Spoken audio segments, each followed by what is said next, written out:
வாணி என்ன பண்ணிட்டு இருக்கீங்க? ஹேர் கேர் என்ன பண்ணுறீங்கன்னு சொல்லுங்கள். வந்து கமெண்ட்ஸில் வந்து கேட்குறாங்க. கேட்டிருந்தாங்க. இது வந்து ரோஸ்மேரி வாட்டர் வந்து ரெடி பண்ணுறதுக்கு 1 கிளாஸ் போல் குடிக்கிற தண்ணி எடுத்துக்கணும். அதில் வந்து ரோஸ்மேரி லீவ்ஸ் அப்படியே ஃப்ரெஷ்ஷாக இருந்தால் கூட ஆட் பண்ணிக்கலாம், இல்லை ட்ரை லீவ்ஸ் கூட ஆட் பண்ணிக்கலாம். அதில் 2 கிராம்பு, அப்புறம் 2 மிளகு, அப்புறமா விளக்கெண்ணெய் கொஞ்சம் ஒரு 1/2 டீஸ்பூன் போல் ஆட் பண்ணிக்கோங்க. ஆட் பண்ணிவிட்டு நல்லா பாயில் ஆனதும் ஒரு 1/2 கிளாஸ் போல் வத்தும்ல, அந்த ஸ்டேஜில் ஃபில்ட்ரு பண்ணிவிட்டு இந்த ஸ்ப்ரே பாட்டிலில் போட்டுட்டு, இல்லைன்னா டைரெக்டாக அப்படியே கூட நீங்கள் அப்ளை பண்ணிவிட்டு ஒரு 1/2 அன் ஹவர் இல்லை 1 ஹவர் வச்சுருந்து அதுக்கப்புறமா என்ன ஷாம்பு யூஸ் பண்ணுறீங்களோ யூஸ் பண்ணி வாஷ் பண்ணிக்கோங்க. கண்டிஷ்னர் வந்து கண்டிப்பாக யூஸ் பண்ணுங்கள், ஓகேங்களா?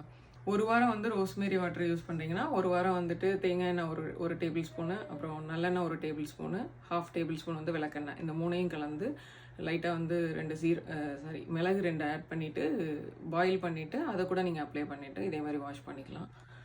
இதான் நான் வந்து ஃபாலோ பண்ணுற ஹேர் கேரு. நீங்கள் ட்ரை பண்ணி பார்த்துட்டு எப்படி இருந்ததுன்னு கமெண்ட்டில் சொல்லுங்கள். பாய்.